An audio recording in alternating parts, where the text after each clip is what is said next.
أعوذ بالله من الشيطان الرجيم بسم الله الرحمن الرحيم مثل الذين ينفقون أموالهم في سبيل الله كمثل حبة أنبتت 7 سنابل في كل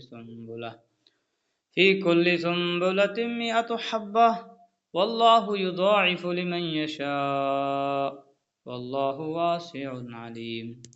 جو لوگ اللہ کے راستے میں اپنے مال خرچ کرتے ہیں ان کی مثال ایسی ہے جیسے ایک دانہ 7 بالیں اگائے اور ہر بالی میں 100 دانے ہوں، اور اللہ جس کے لیے چاہتا ہے ثواب میں کئی گنا اضافہ کر دیتا ہے۔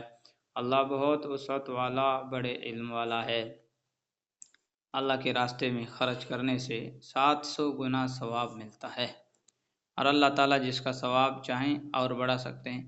واضح رہے کہ اللہ کے راستے میں خرچ کا قرآن کریم نے بار بار ذکر کیا ہے، اور اس سے مراد ہر وہ خرچ ہے جو اللہ تعالیٰ کی خوشنودی حاصل کرنے کے لیے کیا جائے۔ اس میں زکوٰۃ، صدقات اور خیرات سب داخل ہیں۔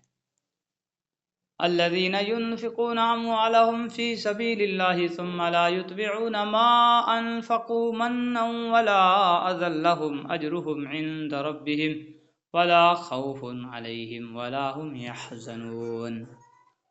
جو لوگ اپنے مال اللہ کے راستے میں خرچ کرتے ہیں پھر خرچ کرنے کے بعد نہ احسان جتلاتے ہیں اور نہ کوئی تکلیف پہنچاتے ہیں، وہ اپنے پروردگار کے پاس اپنا ثواب پائیں گے، نہ ان کو کوئی خوف لاحق ہوگا اور نہ کوئی غم پہنچے گا۔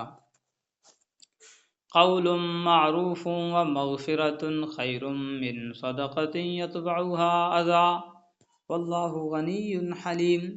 بھلی بات کہہ دینا اور درگزر کرنا اس صدقے سے بہتر ہے جس کے بعد کوئی تکلیف پہنچائی جائے، اور اللہ بڑا بے نیاز بہت بردبار ہے۔ مطلب یہ ہے کہ اگر کوئی سائل مانگنے والا کسی سے مانگے اور کسی وجہ سے دے نہ سکتا ہو تو اس سے نرم الفاظ میں معذرت کر لینا، اور اگر وہ مانگنے پر ناروا اصرار کرے تو اس کی غلطی سے درگزر کرنا۔ اس سے کہیں بہتر ہے کہ انسان دے تو دے مگر بعد میں احسان جتلائے یا اسے ذلیل کر کے تکلیف پہنچائے۔ یا ایھا الذین آمنوا لا تبطلوا صدقاتکم بالمن والأذى كالذی ينفق مالہ رئاء الناس ولا یؤمن باللہ والیوم الآخر فمثله كمثل صفوان عليه تراب فأصابه وابل فتركه صلدا لا يقدرون على شيء مما كسبوا والله لا يهدي القوم الكافرين۔ اے ایمان والو، اپنے صدقات کو احسان جتلا کر اور تکلیف پہنچا کر اس شخص کی طرح ضائع مت کرو جو اپنا مال لوگوں کو دکھانے کے لیے خرچ کرتا ہے اور اللہ اور یوم آخرت پر ایمان نہیں رکھتا۔ چنانچہ اس کی مثال ایسی ہے جیسے ایک چکنی چٹان پر مٹی جمع ہو، پھر اس پر زور کی بارش پڑے اور اس مٹی کو بہا کر چٹان کو دوبارہ چکنی بنا چھوڑے۔ ایسے لوگوں نے جو کمائی کی ہوتی ہے وہ ذرا بھی ان کے ہاتھ نہیں لگتی، اور اللہ ایسے کافروں کو ہدایت تک نہیں پہنچاتا۔ چٹان پر اگر مٹی جمع ہو تو یہ امید ہو سکتی ہے کہ اس پر کوئی چیز کاشت کر لی جائے، لیکن اگر بارش مٹی کو بہا لے جائے تو چٹان کے چکنے پتھر کاشت کے قابل نہیں رہتے۔